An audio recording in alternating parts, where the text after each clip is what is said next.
নমস্কার বন্ধুরা, আমি বর্ণালী। তোমরা সবাই আমাকে হয়তো একটু একটু চিনতে পেরেছো এখনে। তো আমি একজন সাধারণ বাড়ির বউ।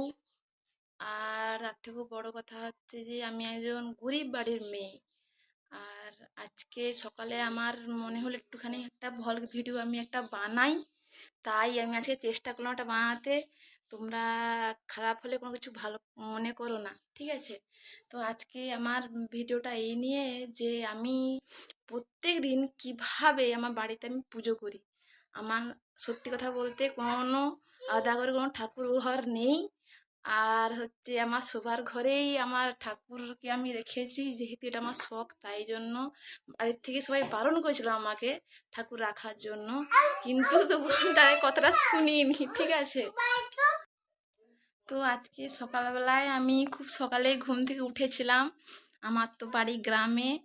আর তোমরা তো জানোই যে শহরের থেকে গ্রামের জীবনযাত্রা একটু আলাদা রকমেরই হয়ে থাকে। আর আমি সকালবেলা 5টার সময় উঠেছিলাম, উঠে ছড়া দিয়েছি প্রথমে গোবর জলের। তারপর আমার তুলসী মঞ্চ আছে যেটা মাটির, সেখানে নাতাইতে হয়।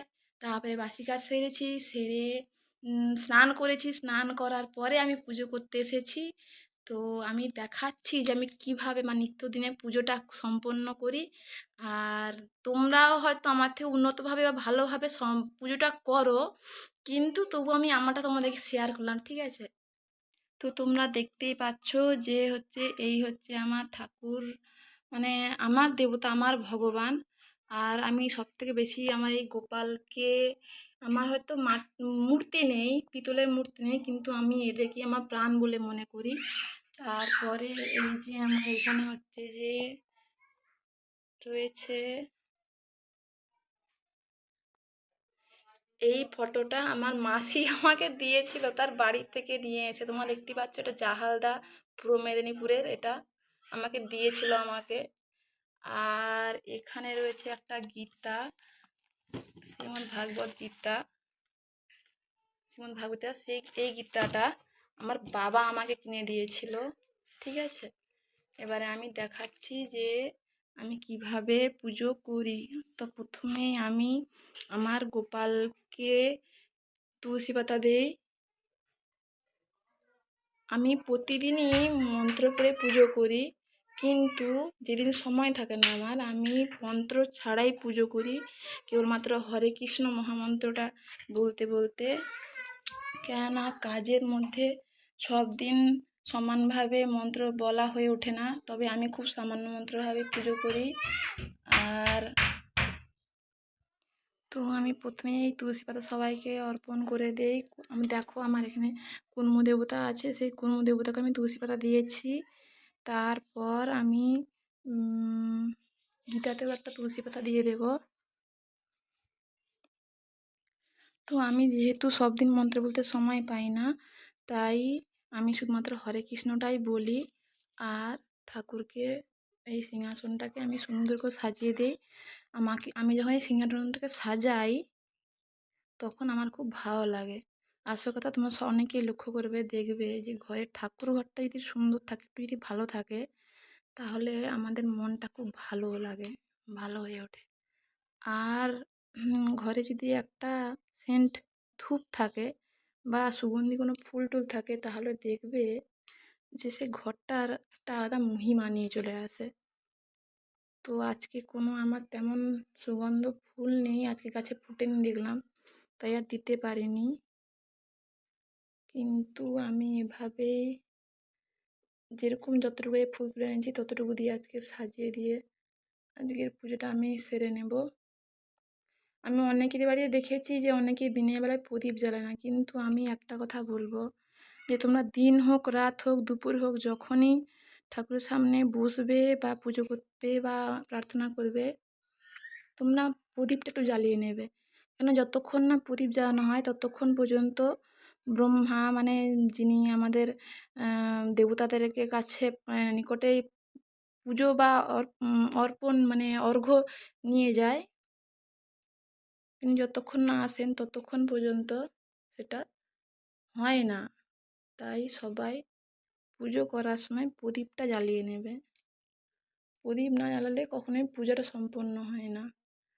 আর তার থেকেও বড় কথা হচ্ছে, তোমরা অনেকেই হয়তো প্রতিদিন পুজো করো না, কিন্তু সকলেরই পুজোটা করা প্রয়োজন বাড়ির বউদের। কেননা প্রত্যেকটা মানুষেরই কর্ম করে যেতে হবে, ভগবানকে ডাকার কর্মটা।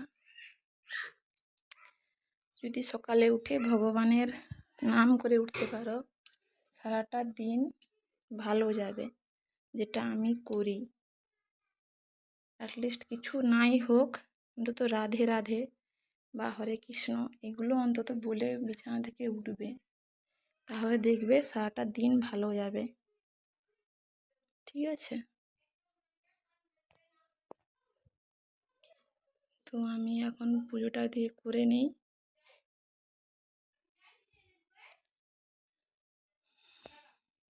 আমার ঠাকুরকে ফুল দেওয়া হয়ে গেছে। তারপরে আমি যে কাজটা করি, যে এই শঙ্খ দেখতে, এই শঙ্খ দিয়ে আমি ঠাকুরের উদ্দেশ্যে সংকল্প করি এবং তারপরে ওই ধূপ আর প্রদীপ দিয়ে আমি ঠাকুরকে একটু আরতি করি এবং হরে কৃষ্ণ বলে 4বার কি 5বার কি 7বার মতন বলি। বলে তারপরে আমি আমার আরতিটা শেষ করে দিই।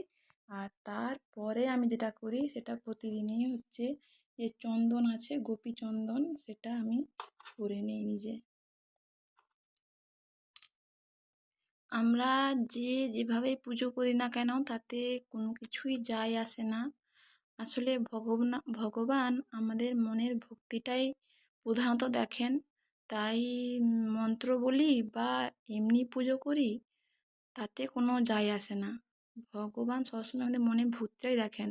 ভগবানকে আমরা ভক্তি ভরে ফুল দিই বা জল দিই বা যতটুকুই আমার নিবেদন অর্ঘ্য নিবেদন করতে পারি না কেন, ভগবান তাতেই সন্তুষ্ট হন। কেননা ভগবান শ্রীকৃষ্ণ নিজেই গীতাতে বলেছেন যে, যে ভক্ত আমাকে যেভাবে ডাকে আমি তার কাছে সেভাবেই ধরা দেই। কেউ যদি আমাকে ভালোবেসে সামান্য ফল, পাতা বা জলটুকু পর্যন্ত দেয়, আমি সেটাতেই প্রীত হই এবং তার মনস্কামনা পূর্ণ করি। ঠিক আছে? তো এভাবেই আমি আজকে আমার ভিডিও শেষ করলাম। আবার পরবর্তী ভিডিওতে আমি আমার কিছু কথা বা শেয়ার করবো তোমাদের সঙ্গে। তো নমস্কার। এই যে দেখতে পাচ্ছ, এটা হচ্ছে আমার বাড়ির তুলসী মঞ্চ। আমি সেখানে পুজো করার পর তারপর আমি এখানে আসি জল দেওয়ার জন্য। ঠিক আছে? আর এই যে মনসা ঠাকুর। তো সারাদিনের পুজো শেষ করার পর এখানে পুজো করি, আর তারপর আমি আবার সন্ধ্যাবেলায় আসি ধূপ আর প্রদীপ দেওয়ার জন্য। আজকের ভিডিও আমি এখানেই শেষ করলাম। আবার পরবর্তী ভিডিওতে তোমাদের সঙ্গে দেখা হবে আমার।